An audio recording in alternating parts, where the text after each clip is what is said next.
After I discovered my wife was cheating, I took her lover's wife to a party, and our revenge was brutal. It began with a single text that wasn't mine. I should have been frying bacon, thinking about commuter traffic, the usual Tuesday noise. Instead, I stepped into our kitchen and knew something was off. Rachel had dashed upstairs to grab her laptop bag, but she'd left her phone on the counter unlocked, screen glowing. That never happened. My wife protected that thing with the zeal of a Secret Service agent. Maybe she was late for work. Maybe she just forgot. Lately, she'd been forgetting a load, rushing out the door, drifting during dinner, smiling at jokes she clearly hadn't heard. I chalked it up to stress. 11 years of marriage teaches you to ignore tiny cracks so you don't panic every time the house creaks. Her phone buzzed again. I tried to mind my business, but curiosity has claws. I glanced. One preview line blazed across the glass. "Can you come earlier? Can't wait to see you again. Sender, Nathan." My stomach lurched. Nathan, who? We didn't know any Nathans. I told myself it had to be work, some new client, something bland. But a noise inside my skull started screaming. I picked up the phone, hands already shaking, and opened the thread. The words were ablade. "Hotel room still on for Thursday. Wish I could have kept you in bed all morning. Meet at Marquette Lounge tonight, 8:15 sharp. No business lingo, no spreadsheets, just hunger and secrets." The ground seemed to tilt. 11 years of laughter, arguments, vacations, and mundane grocery lists collapsed into a single horrifying slideshow. How long had she been doing this? How many nights had she kissed me goodbye and driven to him instead? I forced my eyes to keep scrolling. The messages were bold, almost cocky. There was nothing apologetic about them. Reservations at a Lakeshore Hilton in Evanston, pet names, private photos I refused to enlarge. They were making plans for tonight. Rachel had told me she was grabbing dinner with the girls from accounting. Instead, she'd penciled in cocktails with her secret lover at a lounge we'd celebrated anniversaries in. I sat at the island, phone like a brick in my fist, heart ricocheting inside my ribs. Betrayal warps time seconds drip like syrup while your brain replays every tender memory and defaces it with red ink. Rachel's footsteps floated down the stairs. She swept into the kitchen, face bright, perfume still settling around her. She kissed my cheek, grabbed her keys, and chirped, "Dinner with colleague slate 1. Don't wait up, okay?" Same gentle tone she'd used 1,000 mornings. "Sure," I managed, masking the tremor. She smiled, oblivious, and drove away, leaving me with the wreckage humming on her screen. I didn't chase her, not yet. Anger was there, but raw curiosity burned hotter. Who was Nathan Caldwell? What did he have that I didn't? Why did she gamble our marriage on hotel beds and dim bar lights? I needed answers, and I needed a plan. Doing nothing wasn't an option. I thumbed through more of their digital love letters until my pulse evened out. Soldier calm. I would learn everything about Nathan Caldwell. I would find leverage. And when the moment came, I wouldn't settle for a confrontation in our kitchen. I wanted fallout he'd never forget. But first, I had to understand exactly what. I stared at Rachel's phone long after her taillights vanished. The glow of Nathan Caldwell's name burning a hole in my vision. This wasn't just about an affair. It was about me taking back control of my own story. She detonated our life with a text fine. I'd return the blast with precision artillery. Hurt boiled beneath the anger, a deeper sting that made my hands tremble. I wanted her to feel every ounce of it, no tidy explanations, no half-hearted apologies over wine. She needed to taste devastation the way I had, raw and unfiltered. But to do that, I had to know my opponent. First step, identify Nathan. A quick search pulled him up in seconds. Nathan Caldwell, senior partner at Caldwell, Price & Stone, Chicago's flashiest mergers firm. Harvard law rings, GQ jawline, tailor-made suits. His Instagram looked like a brochure for the 1%. Black and white headshots, charity galas, rooftop whiskey tastings, captions about grind culture. But what froze me wasn't Nathan. It was the woman at his side in every photo. Petite, espresso brown hair, posture like a ballerina who just negotiated world peace. Isabella Caldwell, his wife. She had that effortless perfection I'd once sworn Rachel possessed, until I learned perfection can be rented by the hour at the Lakeshore Hilton. A knot tightened in my throat. Dragging another unsuspecting spouse into this wreckage felt cruel for about 30 seconds. Then I remembered the frost-cold humiliation of that kitchen moment. Thou betrayal rewires your heartbeat and makes the walls lean inward. Isabella deserved the truth before Nathan sanitized it into a PR footnote. And if my honesty happened to double as revenge, even better. I spent the night mapping logistics, the way I used to plan product rollouts at the office, objectives, timelines, contingencies. By dawn, I had a name, an address, and a purpose sharp enough to cut glass. At 8 a.m. sharp, I planted myself outside the Meridian, Nathan's Gold Coast high-rise, 40 floors of glass, steel, and self-importance. Lake Michigan wind knifed through my jacket, but my pulse stayed steady. I watched doormen herd Porsches and Range Rovers toward the valet like obedient pets. Rich people and their fortresses. At 8:26, Isabella emerged. She moved with that subtle command people mistake for grace but is really just confidence untested by failure. Tailored camel trench, Italian leather tote, low heels that clicked with metronome precision. For a second, I wondered if Rachel had practiced Isabella's moves in our hallway mirror before sneaking off to meet her husband. I stepped into her path. "Mrs. Caldwell?" She stopped, eyes narrowing a quick assessment. Threat level, social cues, exit routes. "Yes? Do we know each other?" "Not yet," I said, keeping my tone firm but polite. "But we have something in common." One sculpted eyebrow rose. Her grip tightened on the tote strap. "About what, exactly?" Pedestrians flowed around us in a blur of briefcases and winter coats. I lowered my voice. "Your husband. My wife. Marquette Lounge. Tonight at 8:15. I let the sentence hang there like a lit fuse. A flash of confusion crossed her face, followed by the slow, dawning horror I knew too well. She opened her mouth, closed it, recalibrated. "We should talk," I continued, nodding toward the corner cafe across the street-neutral ground, public enough to feel safe. 5 minutes of your day, Mrs. Caldwell. Then you'll decide what comes next." She studied my expression, reading for malice or madness. After a tight, silent heartbeat, she exhaled, straightened her coat, and without a word, started toward the cafe door. I followed, the icy wind at my back, and the first piece of my plan sliding neatly into place. I angled my phone so Isabella could see the thread. She read in silence, cheeks bleaching to porcelain. I'd braced for tears, maybe a slap table, but she simply inhaled, blinked once, and compressed her lips until they were a single white line. "You're absolutely sure?" she asked, voice hushed but steady. "Positive. I'm not here to wreck your morning, just thought you deserved the unvarnished version before Nathan rewrites it." For 3 heartbeats, she studied the screen, then exhaled. Something behind her eyes flipped from shock to calculation. I recognized it because the same switch had tripped in me an hour earlier. "Do you have a plan?" Right then, I realized I'd underestimated her. Isabella Caldwell wasn't a porcelain doll about to collapse. She was tempered glass. "Yes," I said, pulse quickening, "and it involves you." Her gaze locked on mine, sharp as cut crystal. Arms folded, she nodded once. "I'm listening." We relocated to an upscale cafe facing the Lakesoft Jazz, marble tables, the kind of place people whisper even when they're furious. Over dark roast and shared betrayal, we drafted an outline that would have impressed my old project management professor.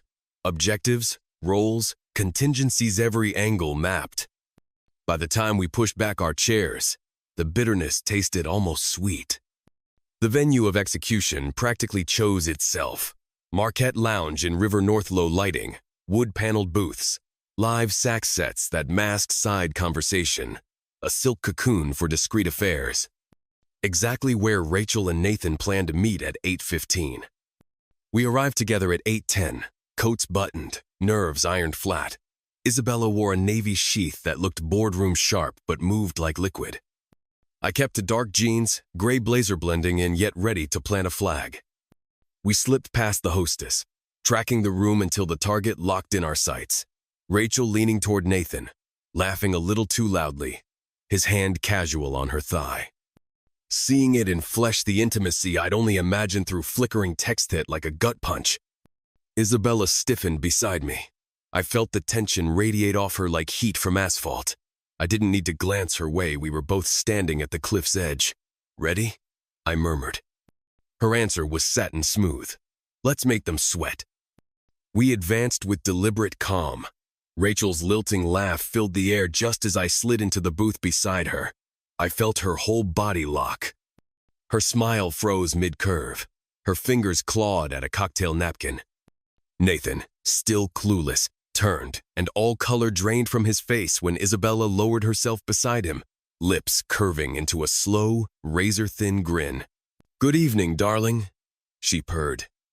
Silence detonated between the four of us, heavy enough to bend steel. Rachel's hand hovered mid-air, as if she'd forgotten how to move it. I leaned forward, voice level but lethal. "Surprised to see me, honey?" Rachel swallowed hard, eyes darting toward the exit. "Owen, I thought you were home." I was. Should have been there, blissfully ignorant, waiting for my wife to finish her so-called working dinner. I let the pause stretch, savoring the way her shoulders inched toward her ears. Nathan hadn't blinked. He stared at Isabella like she'd crawled out of his worst nightmare. She tilted her head, voice icy sweet. "Am I interrupting, Nate?" He managed to croak. "Isabella, this isn't what it looks like." "Really?" Her smile widened, predatory but controlled. "Because from where I'm sitting, it looks exactly like the hotel confirmations on your Amex bill." Rachel's gaze snapped to him, eyes widening. Apparently, she hadn't seen that receipt yet. I shifted slightly so both could feel my presence. "Funny thing about digital paper trails," I said. "They stick around." A waiter appeared, oblivious, asking if we needed menus. "Just water," Isabella answered, without breaking eye contact with her husband. Her composure was glorious in iceberg and designer heels. Rachel finally found her voice, a shaky whisper. "Owen, please, can we go someplace private and talk?" I gave a small, cold laugh. "Privacy is overrated. Besides, you two chose public anonymity for your little rendezvous. Seems fair we stick with the theme." I gestured to Nathan's trembling hand, still half hidden under the table. "Could you remove that, counselor? Your fingerprints are all over the hypocrisy." He yanked his hand back like the leather seat burned. Isabella leaned in, elbows on the table, tone clinical. "Here's how this is going to work. We're not here to shout or cause a scene. We're here to negotiate the endgame terms, timelines, distribution of truth. Consider it a four-party mediation." Nathan opened his mouth, shut it, then nodded mutely. Rachel's lower lip quivered. "Owen, what do you want?" I met her eyes, letting every ounce of betrayal surface for one unshielded second. Then I exhaled, voice cool as the gin in her untouched martini. "Tonight, I just want honesty. Tomorrow, consequences." The sax player eased into a low, haunting solo, as if scoring our private war. None of us touched our drinks. The battle had already begun. Isabella cocked her head, eyes never leaving Nathan. He opened his mouth and promptly botched the first word out. "Alyssa, this isn't—" Isabella's smile didn't twitch, but her fingernails pressed crescent moons into the linen napkin. "Try again, darling," she murmured. "Lying so often you've forgotten who you're here with?" Silence thickened. Good. Let them marinate in the same panic that had sharpened behind my ribs all afternoon. Rachel's gaze darted around the room, hunting exits like a trapped bird. "Owen," she whispered, voice paper thin. "Plaza not here." "Why not?" I leaned back. "You didn't mind being here with him." A few nearby patrons paused mid-sip. Nathan cleared his throat, scraping together dignity. "We should discuss this privately." Isabella gave a short, humorless laugh. "Oh no, counselor. Privacy is a luxury you surrendered the moment you turned our marriage into lounge theater." Rachel flinched. Nathan's jaw flexed. I studied my wife, the woman I'd trusted to keep our life intact. Strangely, I wasn't enraged anymore. The fury had burned off, leaving a cold, steady certainty. Her fingers twitched, maybe reaching for mine, maybe for any lifeline. Owen, save it. Isabella tapped the table, voice almost bored. You two thought you were so clever. Did it never cross your minds that secrets like this rot in daylight? Nathan's fists balled. Isabella arched a brow. Oh, now you want control? Adorable. Soft chuckles drifted from surrounding tables. Whispers rolled like distant surf. Rachel's face crumpled. Nathan pushed back his chair, the screech slicing through the sax solo. This is ridiculous. Or just accurate, Isabella countered. Rachel fumbled for her clutch, whole body quivering. We need to go. I shifted, blocking her path with nothing but presence. What's the rush? You were comfortable 5 minutes ago. Her eyes pleaded not because she regretted the affair, but because she'd been caught mid-fantasy. Nathan exhaled, shoulders sagging as reality finally breached his defenses. He turned to his wife. Please, Isa, not here.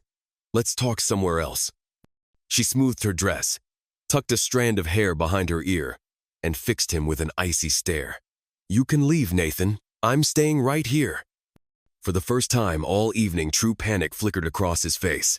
Rachel, meanwhile, slipped past me, wobbling toward the exit on trembling heels. She never looked back. Nathan hesitated, then lurched after her, shoulders hunched, two conspirators suddenly exposed to daylight they hadn't prepared for. The lounge's low buzz swelled. Phones came out. Someone whispered Caldwell like stock gossip. Isabella and I remained seated, unmoving. The unlikely victors of a skirmish fought under chandeliers. But this was only Act 1.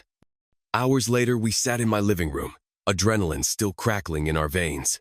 Isabella had kicked off her heels and curled into the corner of my couch like she'd owned the place for years. Whiskey in hand, she scrolled her phone with surgical calm. I had my laptop open, dragging every damning screenshot, email forward, and hotel receipt into a neat, indisputable dossier. Nathan won't survive this, Isabella said, voice clinical. His partnership agreement has a morality clause. One whiff of misconduct and the board will cannibalize him. She sipped, eyes steely. I'll make sure the evidence hits their inbox before sunrise. I nodded, adding Rachel's vacuous selfies from the Hilton suite to the folder. Rachel's been angling for a promotion. Pretty sure HR will rethink her team-building skills when they see time-stamped footage. Isabella's phone chimed bank alert. She glanced at it, smirked. Already transferred half the joint account to my private fund. He can litigate later if he can still afford counsel. The cold efficiency of her revenge should have scared me. Instead, it felt like standing beside a general who finally had the right battlefield. We'll detonate in phases, I said, pulling up a calendar. First their careers, then their social orbit. By the time they process Step 1, Step 2 will already be live. She clinked her glass against Mania's silent treaty. Outside, Chicago's skyline shimmered, indifferent. Inside, two people wronged beyond apology mapped ruin with the precision of architects. Act 1 had made them squirm. Act 2 would make them break. Isabella paused, then gave a thin smirk. She didn't need to finish the sentence. We both knew we wouldn't simply let our spouses discover the fallout we'd hand. Deliver it, gift-wrapped and impossible to ignore. I leaned back, exhaling. You said Caldwell. Price and Stone treats bad press like poison. Worse, she murmured, swirling her whiskey. They don't just cut the infected limb, they cauterize the stump. Perfect. My laptop already held everything. Date, stamp texts, hotel receipts, the Hilton's digital key log showing Rachel in Nathan's suite last Thursday at 1 a.m. She'd been careful, no credit card slips, no lipstick on collars, but technology never forgets. Every encrypted whisper ends up somewhere, and tonight that somewhere was our arsenal. Isabella crossed her legs, eyes glittering. How do we play it? I want Rachel to feel it from every angle, I said. Look around and find no safe corner. She hummed in approval. Then let's begin. Target 1. Nathan's career. Isabella knew exactly where to strike. She composed a pristine email to his firm's ethics committee. No adjectives, no emotion, just lethal facts. Subject: urgent partner conduct concern body. Please find attached documentation evidencing Mr. Nathan Caldwell's ongoing extramarital affair with a client's spouse, conducted during business travel and using firm resources. Materials include text transcripts, hotel invoices, and calendar entries during billable hours. I trust the committee will act per its professional integrity policy. Send. She exhaled. Board meeting by breakfast. Target 2. Rachel's image. My wife survived on optics perfect brunch photos, flawless PTA speeches, curated charity selfies, so optics would be the first thing to crumble. I opened the Lakeview Elementary Parent Association group, shot a cauldron of competitive kindness and drafted carefully. It's always the biggest smiles. Rachel Blake, devoted wife, has been sleeping with another woman's husband, Nathan Caldwell, senior partner at CPS. Receipts attached. Decide for yourselves. Pictures. Text strings. The Hilton key log. Send. Bubbles exploded. No way. I knew she was fake. Does Owen know? I let them feast. Then I cued the next volleys. An email to the director of the Midtown Children's Cancer Gala. Subject line: discreet information concerning Rachel Blake. A DM to the city's fiercest event planner. Still comfortable aligning your brand with a documented homewrecker? A single line to Rachel's favorite lifestyle influencer. Thought you'd want the exclusive before the tabloids pull public filings. Rumor travels faster than fact. I'd given them both. Isabella's phone vibrated first. She glanced, smirked. That was Fast Firm Counsel just called an emergency partners meeting. Nathan's name is already trending on their internal Slack. My own screen lit up in rapid-fire bursts. Bro, what did you do? Rachel's melting down in the group chat. Please tell me this isn't real.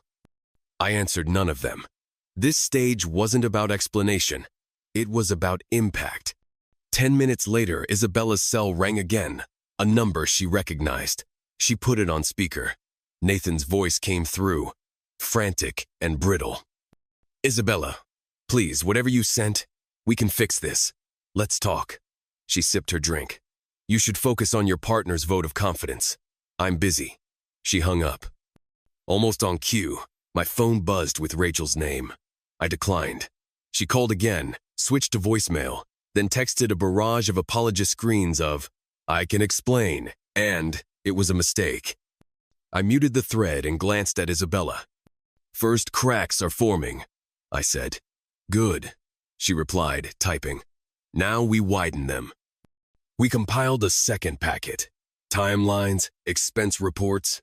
A photo Nathan's paralegal had geotagged accidentally at the Hilton bar.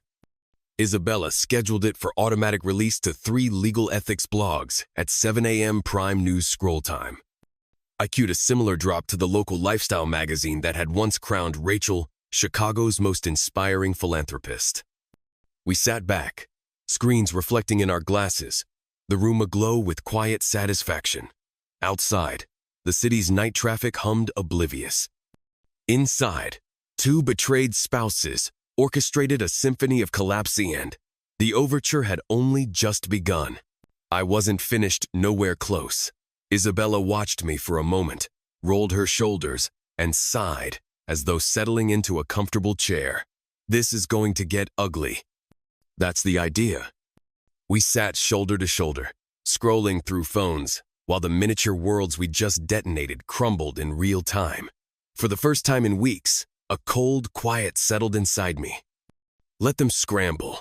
Let them taste the dread that had eaten holes in my chest since that first text. And scramble they did. By dawn, Rachel's pristine ecosystem began collapsing like rotten scaffolding. Whispers slithered through every PTA subthread, every charity Slack, every group chat she'd once ruled.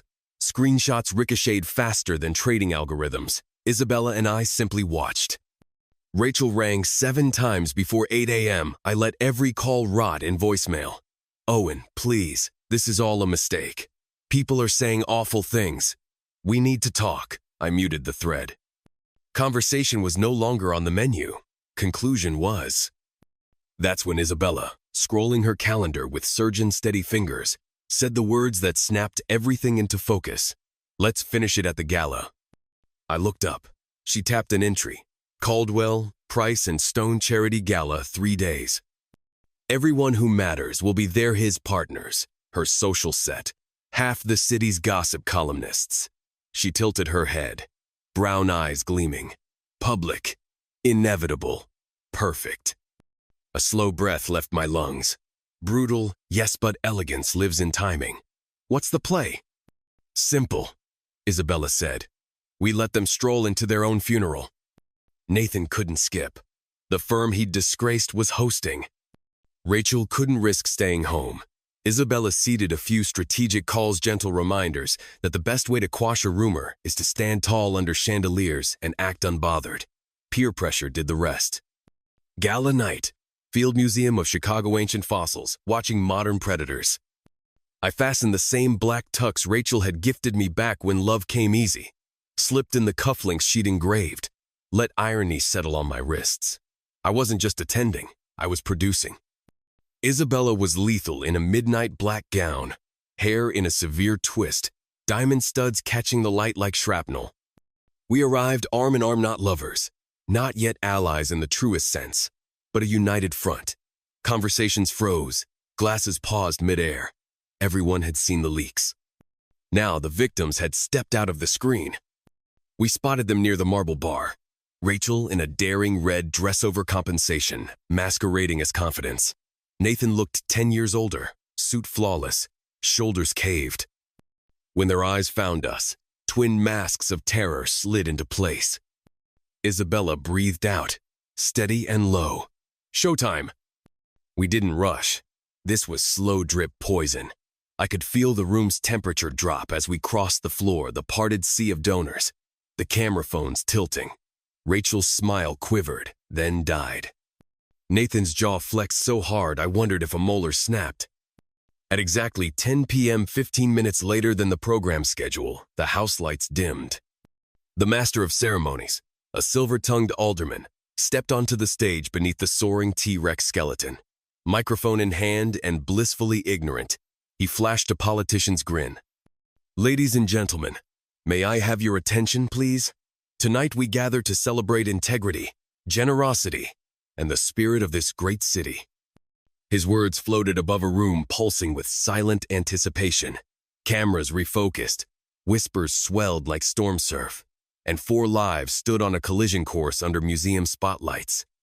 In a handful of minutes, the definition of integrity would shift forever for everyone watching. I have your attention? The MC's amplified voice cut through the ballroom, freezing every champagne flute midair. Murmurs ebbed, anticipation thickened. This was the trigger pull. The host beamed, blissfully unaware. Tonight we'd like to honor a few very special individuals. He turned. Mr. Nathan Caldwell, would you join us on stage? Rachel's manicured fingers latched onto Nathan's sleeve. He didn't budge. Beside me, Isabella released a soft, mocking sigh. Go on, darling. Curious claps scattered. Some guests expected a philanthropy award. Others sensed blood. Nathan had no exit. Shoulders rigid, he walked the long carpet like a condemned general. The host kept grinning. Nathan, your reputation precedes you. But tonight, we'd like to share, shall we say, a different side of your story. House lights dimmed. A 12-foot screen descended behind them. Images snapped to life. Encrypted texts, hotel invoices, Marquette, lounge selfies time-stamped 8:32 p.m. Gasps fanned outward in waves, then a chorus of shocked whispers. Rachel's face blanched crimson, nails carving half-moons into her clutch. Nathan stared, skin ash gray, rooted to the parquet. Isabella leaned forward and murmured for his ears alone. This is what happens when you think you're untouchable. The host finally sensed the air curdle. Perhaps we should. Too late. Caldwell, Price, and Stone partners were already rising, murmuring words like misconduct and breach of clause. Rachel fared no better. Her coterie dissolved, charity patrons turning away as though her gown bled contagion. The red she'd chosen to project confidence now screamed scandal. Nathan stumbled off stage, panic eclipsing pride. Rachel reached for him, he jerked free. Together they pushed through clumps of stunned donors, fugitives fleeing a crime scene. Center floor. Isabella and I stood motionless, calm amid the gale. Game, set, match. For the first time since that kitchen betrayal, my pulse settled into an easy cadence. Isabella's diamond earrings caught the spotlight as she turned to me, satisfied. I met her gaze. Not done yet. Because destruction isn't complete until the dust chokes. As we drifted through the ballroom, murmurs clung to silk gowns like Static Nathan's spotless reputation. Gone. Rachel's curated status vaporized. We didn't follow. Truth's contagion would finish the spread. The next morning, 7:14 a.m., Isabella's phone pinged. She read, smile carving cool satisfaction. Caldwell, Price and Stone just placed Nathan on indefinite leave. I exhaled. Fast. They can't risk contagion when their name's on the plaque. She sipped coffee, unruffled. By midday, another alert. Major clients were defecting, rumors of creative billing surfaced, auditors circling. Powerful men who cheat rarely stop at bedrooms, they cut corners, forge numbers. Believe no one will ever lift the rug. Now, every eye in Chicago was lifting that rug. Meanwhile, Rachel unraveled in public view. 12 calls by noon, I ignored each one. Her charity board revoked her seat. PTA threads fell silent, invitations evaporated. Rachel never cultivated friends-only witnesses to her perfection, and the moment the gold leaf peeled, there was nothing underneath. At 4:03 p.m., a mutual acquaintance texted, "Dude, Rachel's in full meltdown, crying on IG Live." Good, I thought. Let her broadcast her own wreckage. Night dropped like a curtain. I was reviewing investor decks in my apartment when a sharp triple knock hit the door urgent, shaking wood. Rachel. She knocked 3 times before I didn't move. Part of me wanted to let her wilt in the hallway the same way she'd let our marriage wither, but curiosity pried the lock. I pulled the door open. Rachel stood there ruined. Mascara carved tracks down her cheeks, hair a wild halo. The woman who'd glided into Marquette Lounge 11 nights earlier now looked like she'd been chewed up by the very status machine she once commanded. Her lips trembled. "Owen." I said nothing. She sucked a breath. "Can we talk?" I leaned against the frame, arms folded. "About what?" She flinched. "You know what." "You mean the affair?" Her fist clenched. "Please, let me explain." I laughed short, flat. "Number." Her eyes widened. "No? You don't get to spin this. No half-baked story about misunderstandings or accidents." Tears pooled, voice cracking. "Owen, I swear I still love you." That word twisted inside my gut.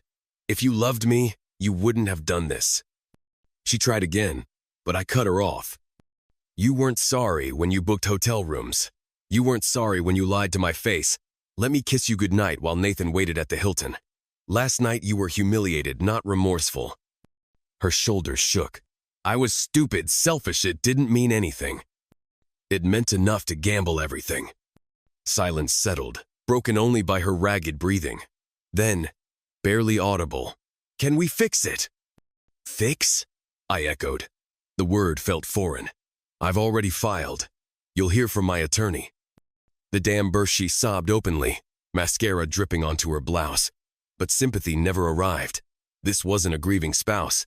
This was a gambler begging for credit after losing the house. Rachel staggered backward, then turned and hurried down the corridor. I watched until the elevator swallowed her. When the door clicked shut behind me, lungs finally filled to the top, freedom tasted clean. But liberation was only half the mission. Rachel had lost her standing. Nathan was merely wobbling.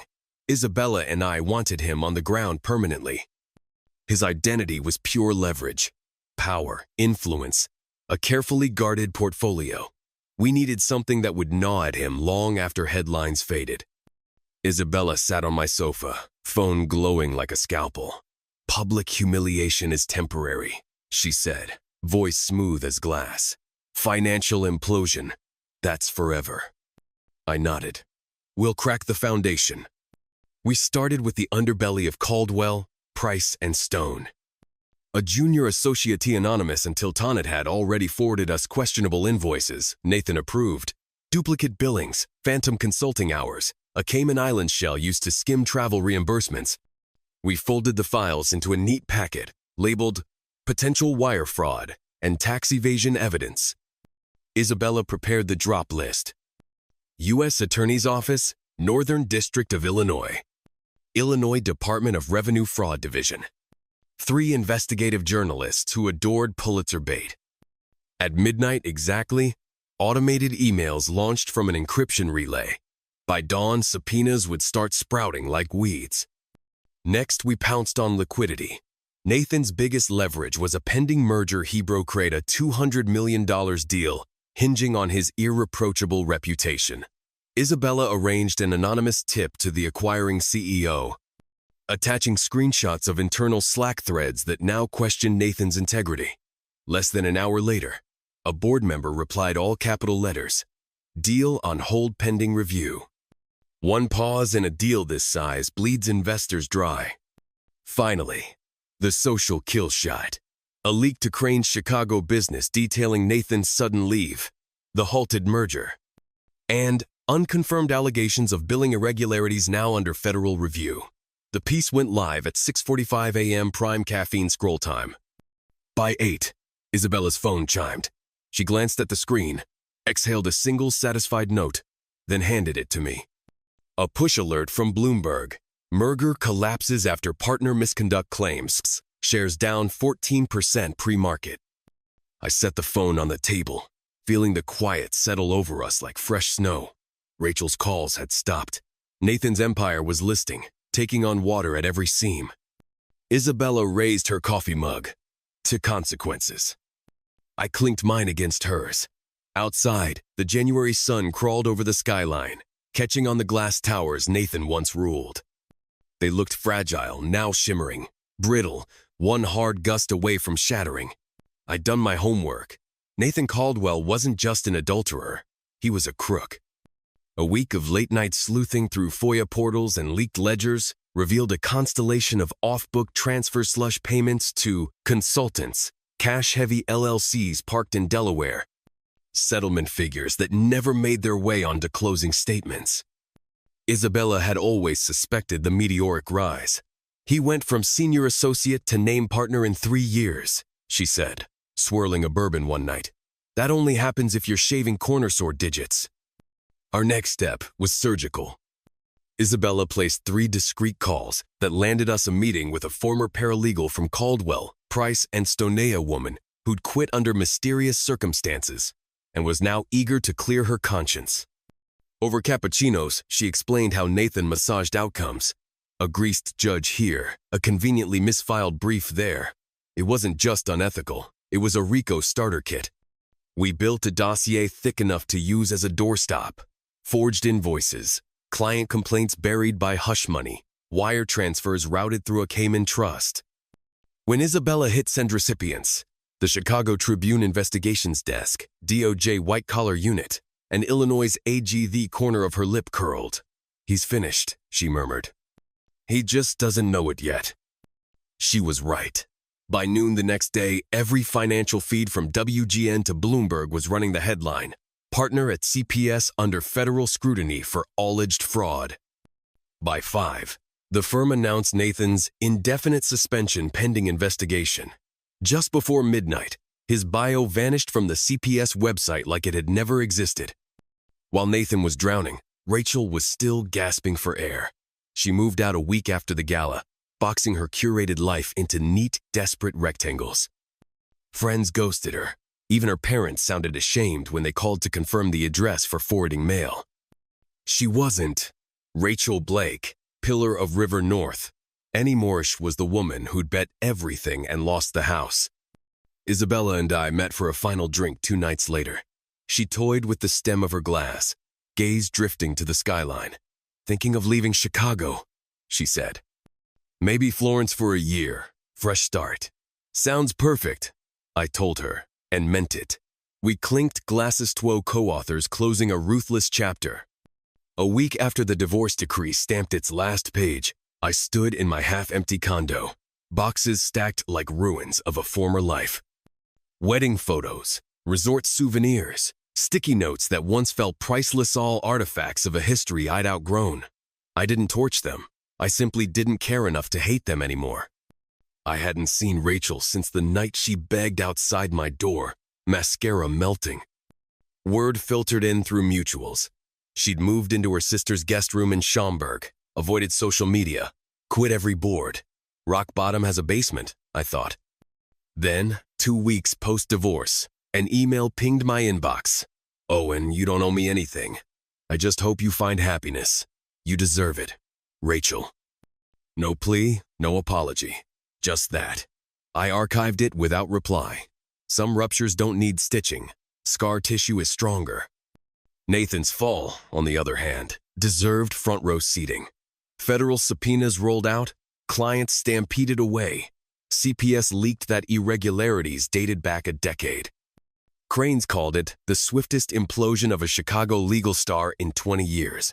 Isabella's sources said he'd liquidated a lake house to cover interim legal fees. Power, status, influence all delisted. One rainy Sunday, I passed the Marquette Lounge. New patrons laughed under the awning, unaware it had been ground zero for someone else's apocalypse. I didn't go in. I just kept walking, hands in pockets, a lightness in my step I hadn't felt in years. The storm was over. The wreckage was theirs to sift through.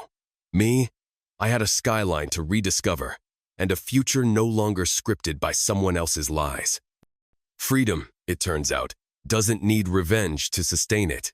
Just the quiet certainty that you survived, and they didn't get away with it. I heard Nathan had retreated to some lakeside ghost town in Wisconsin, a place with more pine trees than Wi-Fi bars perfect terrain, for a man pretending he'd never built his empire on lies I'd publicly set ablaze. Isabella rang the evening before her flight. Thought you weren't sentimental, I teased when her name lit my cell. I'm not, she answered, a smile audible in the crackle of airport PA. But I wanted to say goodbye. I leaned back in my chair, Chicago's night skyline glittering beyond the window, glass towers still reflecting the scorch marks we'd left on one man's reputation. Where to first? Paris for the museums. Maybe London after. Maybe somewhere the coffee's terrible but the sunsets are kind. I just need different. You deserve that. Silence stretched, soft but weighted. Then, barely above the gate announcements. So do you, Owen. I exhaled. Yeah, maybe. Take care. You too, Isabella. Call ended. The line went flat, and I knew we'd never cross paths again and that it was exactly how this story needed to finish. Some people are demolition partners, not architects of the rebuild. At dawn, I woke to an unfamiliar sensation.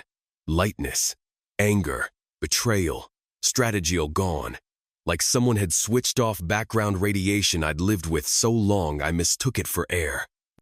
I packed a single suitcase, jeans, boots, 2 paperbacks, no cufflinks, and booked the first seat out of O'Hare that wasn't bound for Europe. I didn't need cathedrals. I needed space unsketched by memory.